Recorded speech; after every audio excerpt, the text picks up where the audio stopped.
바쁜 일상 속에서 우리가 잃어버린 것들로 소소하지만 확실한 행복, 소확행을 찾은 한 남자가 있습니다. 손수 차리는 소박한 밥상에서 매일 밤 행복을 찾는 밥상 차리는 시인 오인태 씨입니다. 남해에서 직접 공수해온 문어와 호박, 그리고 시금치를 갈아 넣은 수제비 반죽까지 하루 이틀 차려본 솜씨가 아닌 듯한데요. 1시간 동안 차린 소반을 카메라에 먼저 담습니다. 왜 지금 밥상 사진 찍으시는 거예요? SNS상에 공유를 하려고 이렇게 찍었죠. 그 이유는? 지금 이 시간에 그 많은 사람들이 지금 저녁 밥상에 앉아 있든지 아직은 저녁을 들기 전에 시간이잖아요.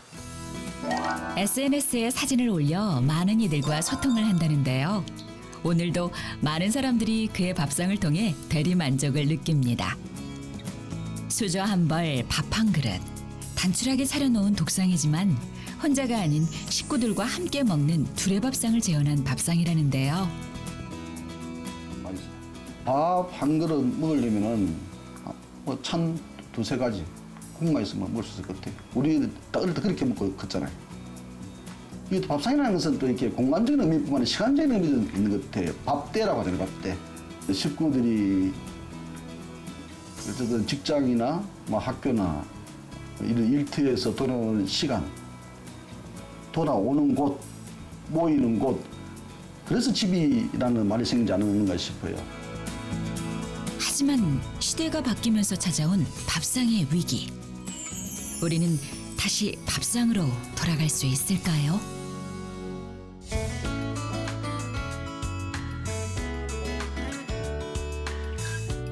당신은 지금 누구와 밥을 먹고 있나요? 최근 1인 가구가 증가하면서 혼자서 밥을 먹는 혼밥은 새로운 문화가 아닌 우리의 일상이 되었는데요. 올해로 자취 4년 차인 고희원 씨도 나홀로 밥을 때우는 혼밥 쪽입니다.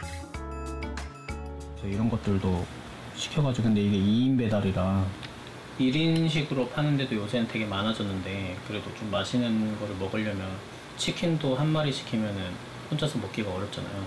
그러면 조금 먹고 그거를 남은 거를 남겨두거나 아니면 다 먹거나 남겨두면은 그걸 다시 데워서 이제 좀 아까우니까 좀 그렇게 먹는.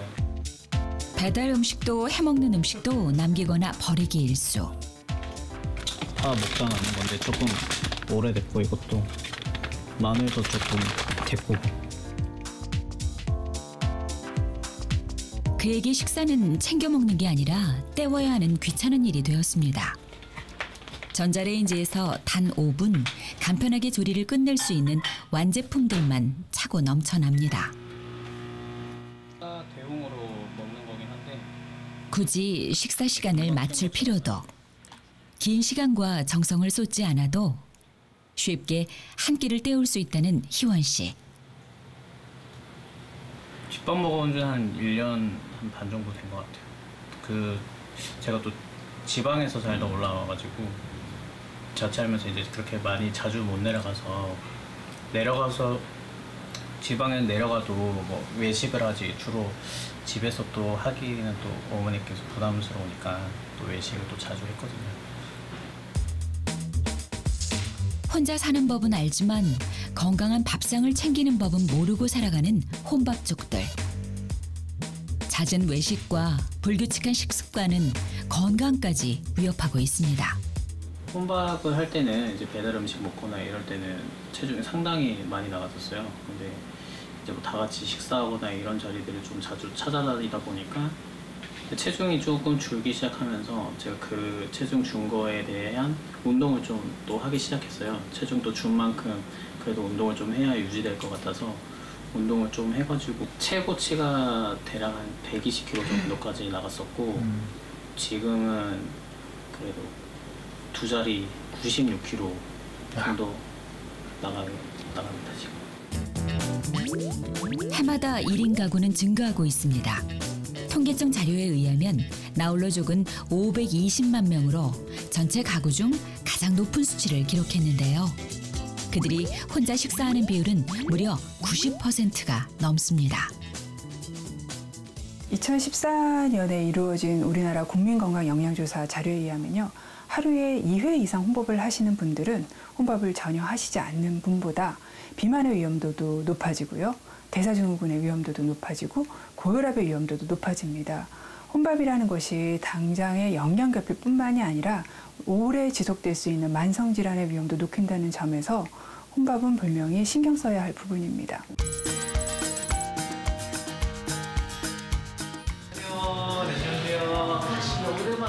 이들의 문제점을 해결하기 위해 찾아간 곳. 매니저님 역대급이에요. 함께 모여 제대로 된 식사를 할 수 있는 1인 가구 전용 공용 부엌입니다. 언제든지 와서 편안하게 밥을 먹을 수 있도록 해주는 것이 청년들에게 조금 더 많은 좀 도움을 줄 수 있겠다라는 생각이 들고 이들의 건강을 또 위해서 이런 주방 공간들이 필요하겠다 생각을 가지고 특별하게 이렇게 주방 공간을 좀 크게 좀 만들게 되었습니다. 같은 고민을 가진 이들이 건강한 식생활이라는 관심사를 공유하며 소통하는 소셜 다이닝. 지금 이제 시작한 지 한 3년, 이제 3년 차 이제 접어들고 있는데 작년에를 좀 계산을 해보니까 1년치를 통계를 좀 내보니까 한 800명 정도 청년들이 이용을 했어요. 반갑습니다. 마을 어머니들이 오늘의 조리 선생님인데요. 불규칙적인 식습관이 고민이던 희원 씨도 이곳에 온 뒤 체중 감량에 성공했습니다. 지금 41차인데 이 정도인데 100일차 되면 더 어느 정도일지가 궁금합니다. 진짜 20몇 킬로 빼겠다. 한 30kg 빼죠. 30kg 빼는 거 아니에요? 진짜. 저는 재래신하는 적어도 몰라서 못 먹는 일은 없어야 한다는 엄마의 마음으로 식재료를 고르는 법부터 조리하는 법까지 꼼꼼하게 전수해줄 예정입니다. 하나, 둘, 셋, 넷, 5개 되면 이렇게 잠깐 이렇게 우둘두둘한 거는 좀 약간 늙은 거야. 우둘두둘한 게 없는 게 좋은 아니 거예요? 이렇게 봐봐. 여기 약간 노란색이 살짝 있잖아. 네네. 그건 조금 늙었고. 파릇파릇한 그렇지, 초록색깔이 약간 좋은 거고. 연 녹색. 저쪽에 새송이 버섯. 행여나 놓칠세라 틈틈이 메모하는 것도 잊지 않는데요. 아직은 시장보다는 마트나 편의점이 더 익숙한 이들에게 식재료를 고르는 일이 쉽지만은 않습니다. 바쁘고 귀찮다는 이유로 대충 때우던 밥상. 오늘만큼은 어머니들의 도움을 받아 제대로 차려보려 합니다.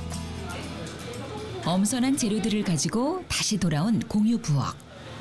함께 먹는다. 이게 굉장히 중요한 거예요. 함께 먹고. 함께 먹으면서 또 좋은 시간들 또 가졌으면 좋겠습니다. 네. 파이팅입니다. 네. 불고기 덮밥하고 그다음에 상추, 된장찌개, 겉절이, 그다음에 된장찌개. 고기 배우자. 그래야지. 혼자였다면 상상도 하지 못할 시간. 온전히 나를 위한 밥상에 정성을 가득 담아보지만 의욕과 달리 조금은 서툴고 어설픈 조리 실력이 여실히 드러납니다. 맞는 것 같아요. 요리 얼마 만에 해봐요? 저 요리를 하진 않아가지고 가끔 집에서 혼자 해먹을 때는 있는데 이렇게 한 거는 그래도 한 2년만? 사실상 같이 먹어줄 사람이 없어가지고 안 하게 되거든요. 이렇게 다 같이 하고 이렇게 같이 하는 분위기니까 더 좋은 것 같아요. 푸짐한 음식들을 함께 나눌 누군가가 필요했던 걸까요? 처음이란 두려움이 만든 벽은 이미 사라졌습니다. 단순한 식사의 의미를 넘어서 친목을 다지는 공유 부엌. 감사한 한 끼가 만들어졌습니다. 이게 뭐 쉬운 게 없네요.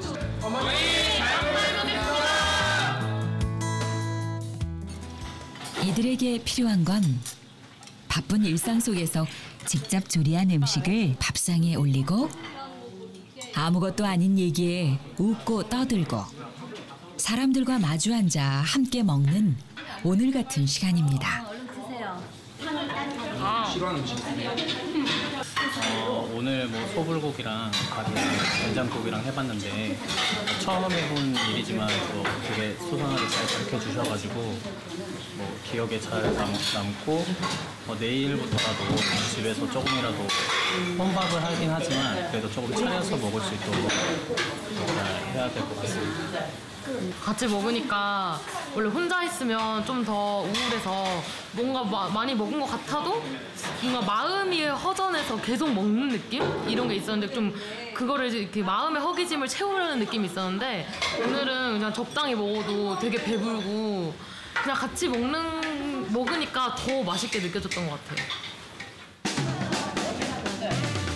몸의 허기는 물론 마음의 허기까지 가득 채워주는 함께 먹는 밥상. 소통을 할 수 있는 누군가가 있다는 것만으로 그들의 외로움이 조금은 달래진 듯합니다. 그럼 3인 이상의 구성원으로 이루어진 가족들의 동반 식사율은 어떨까요? 조사가 시작된 2005년부터 줄곧 낮아지는 수치. 맞벌이하는 부모는 바쁘고 아이들은 학업에 쫓깁니다. 가족과 함께하는 시간 자체가 줄었기 때문인데요. 보물과도 같은 가족과의 식사 시간을 지키기 위해 만들어졌다는 이곳. 바쁜 맞벌이 주부들이 공동으로 재료를 구매하고 인스턴트나 패스트푸드에 길들여진 아이들에게 안전한 먹거리를 제공하는 가족을 위한 마을 공유 부엌입니다. 오늘 메뉴 뭐 하시는 거예요? 오늘 곰탕이요. 저희가 일주일에 한 번 매주 월요일 오전에 요리를 하거든요. 그래서 이제 그 일주일 동안 기본으로 요거를 가지고 이제 집에서 또 조금씩 요리해서 먹죠. 한 3일분은 돼요, 최소한. 3일분 정도. 네. 그럼 언제부터 이 공동부엌에 참여하게 되셨어요? 저희는 지금 만 2년이 넘었어요. 지난 4월이 만 2년이었거든요. 바빠서 직접 챙겨주지 못해도 건강한 음식을 먹길 바라는 부모의 마음을 알기에 식재료 선정에도 심혈을 기울인다는데요. 일단 먹거리의 중요성이 굉장히 화두가 되고 있는 시대에 우리가 살고 있는 것 같아요. 그래서 건강한 먹거리를 먹으면 그 사회가 건강해진다는 그런 생각으로 건강한 먹거리를 엄마들이 직접 조리하고 아이들한테 먹이고 그런 것을 좀 목적으로 이 공동복을 만들었어요. 5년째 한 공간에서 25명의 회원들이 매주 모이는 특별한 공간. 주요 프로그램은 이제 건강한 먹거리를 만들어 먹기를 실천하는 이렇게 반찬 만들기 팀이 있고요. 그리고 이제 맞벌이 가정 아이들 돌보는 아이 돌봄 이제 그런 프로그램이 있고요. 괜찮을까? 안 모자랄까? 5개 하긴 했는데. 한 살림을 꾸리는 것처럼 손발이 척척. 어느새 서로의 집안 사정을 훤히 알 정도로 가까워졌다는데요. 아까 너무 그냥 막혀가지고. 각자 자신 있는 반찬을 만들면서 본인들이 개발한 조리법과 손맛을 공유하기도 합니다. 모두가 한 가족 같다는 주민들. 우리 애들은 야채를 애가 셋인데 엄마가 야채를 안 해줘서 그랬는지 야채를 잘 안 먹었었거든요. 이제 공동부엌을 하면서 샐러드라든가 이런 거 여러 가지를 하니까 이제 분명 맛있다고 하면서 먹어줄 때 가장 기분이 좋죠. 맞아요? 엄마 줄게 없을 것 같아. 혼자선 하루 종일 걸렸을 조리 시간. 이번에 오이지랑 저런 오전 10시부터 오후 12시까지 2시간 남짓한 시간 동안 영양을 고루 갖춘 반찬들이 만들어졌습니다. 각자 미리 챙겨온 통에 담아내는 것으로 오전 부엌은 마무리가 됩니다. 이제 가시는 거예요? 네. 다 끝났어요? 네, 수고하셨습니다. 안녕히 계세요. 안녕히 계세요. 갈게요. 네, 안녕하세요.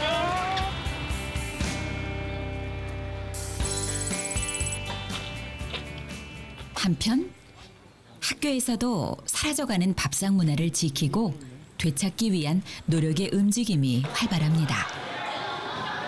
매일 아침 안 먹는 친구 손 한 번 더 들어보세요. 얼마나 정도인데요? 5, 6, 7, 8, 9, 10, 11, 13명이에요.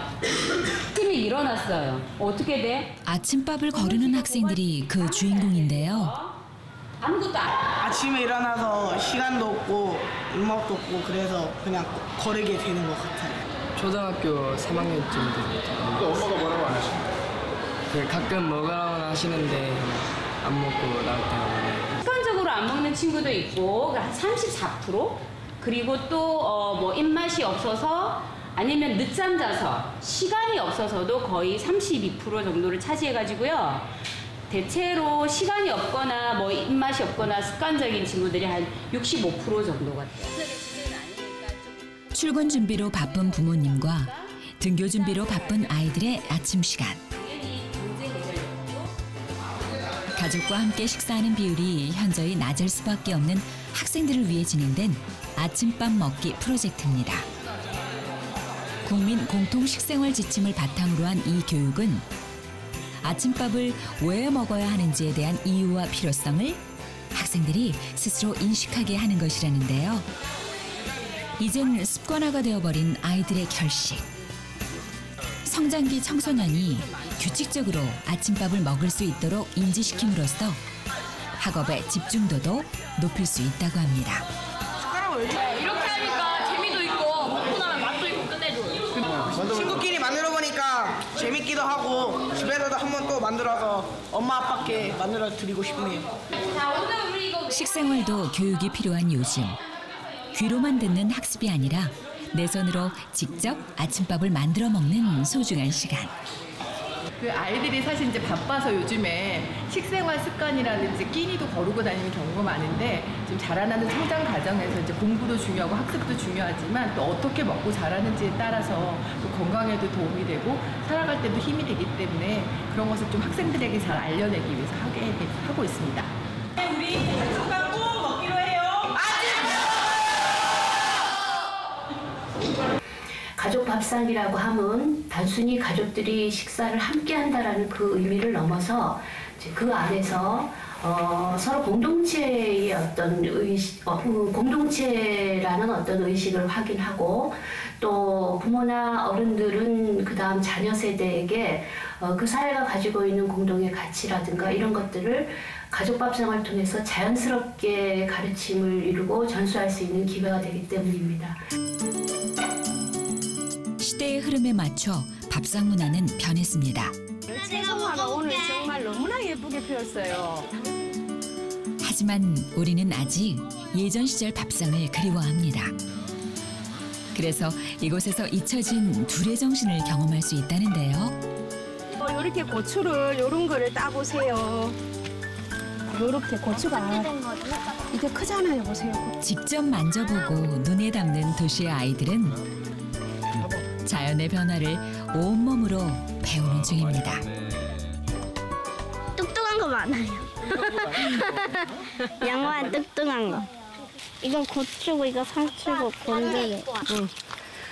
어우, 그거 마구 먹어도 괜찮아요. 까만 거. 그냥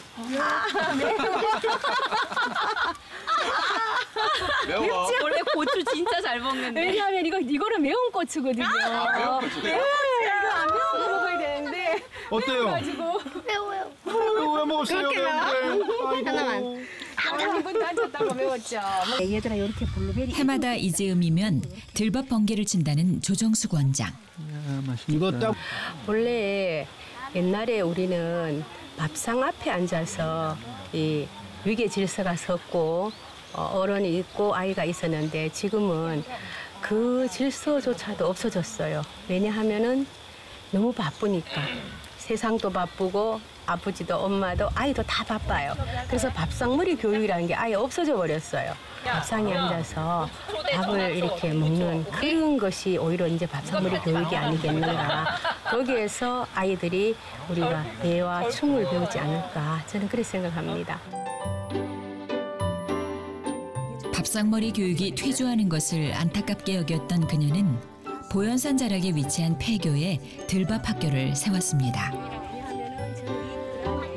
저 같은 경우에는 시골에서 크다 보니까 뭐 이런 경험을 많이 해봤는데 우리 애들은 이런 경험이 조금 부족한 것 같아서 제가 평소에 이런 경험을 많이 할 수 있게끔 애들한테 기회를 많이 주거든요. 그게 뭐 애들 크면서 교육에 상당히 도움이 많이 되죠. 예, 자연과 함께 할 수 있다는 그 자체만으로도 굉장히 애들한테는 좋은 경험이 될 겁니다, 아마. 얘들아 이리 한번 와봐. 이렇게 해서 올라오는 길인데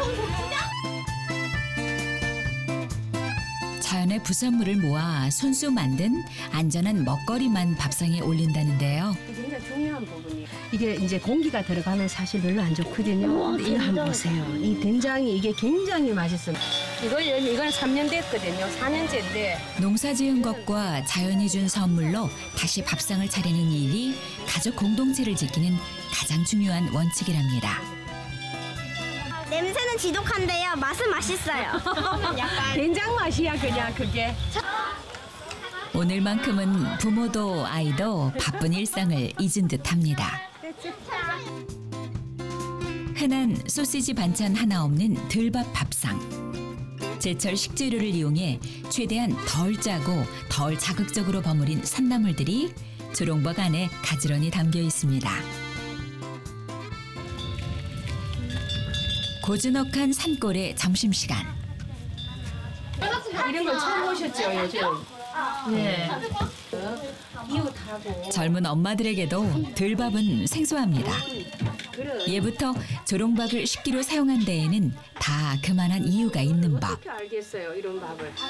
이래 가지고 밥을 이래 하면은 습도가 딱 맞기 때문에 전혀 이래 가지고 물에 익어 나갔어요. 자연에서 얻을 수 있는 햇빛과 수분, 그리고 흙 속에서 자란 농산물이 더해진 비빔밥. 보기만 해도 군침이 도는데요. 아빠가 먼저 먹어볼게. 아빠가 먼저 드시고. 부모님은 오랜만에 아이와 눈높이를 맞추고 아이들도 부모님이 먼저 수저를 들 때까지 잠시 기다릴 줄 알 만큼 제법 의젓해졌습니다. 게임이나 스마트폰에만 집중하던 모습은 온데간데 없고 오롯이 식사에만 집중합니다. 학교 앞에서 불량스러운 그런 합성 착향료나 이런 것들 들어간 거 먹고 사실 이렇게 몸에 붓기 같은 것도 나고 좀 그래서 걱정을 많이 했는데 지금 여기 와서 이렇게 야채 좋은 정성을 들여서 키운 야채와 비벼서 잘 먹는 거 보니까 너무 기분이 좋고요. 가족의 행복은 건강한 식재료로 만든 바른 밥상에서 나옵니다. 가족들과 숟가락 부딪히며 먹는 밥상. 들에서 사람들과 둘러앉아 먹던 밥상을 닮은 오늘. 가족들에겐 어떤 하루로 기억될까요? 모두에게 밥상이란 무엇일까요? 같이 모여서 얘기 나누면서 몸에 좋은 걸 먹으면서 건강해지기도 하고 즐겁기도 하고 저는 화합이라고 생각합니다. 내 일상이라고 해요. 내 삶의 평화가 지금 유지되고 있구나. 이런 거죠. 따뜻함과 사랑인 것 같습니다. 한마디로 저에게 밥상은 생명이다. 시대가 변하면서 무늬만 또렷해진 가족이란 이름.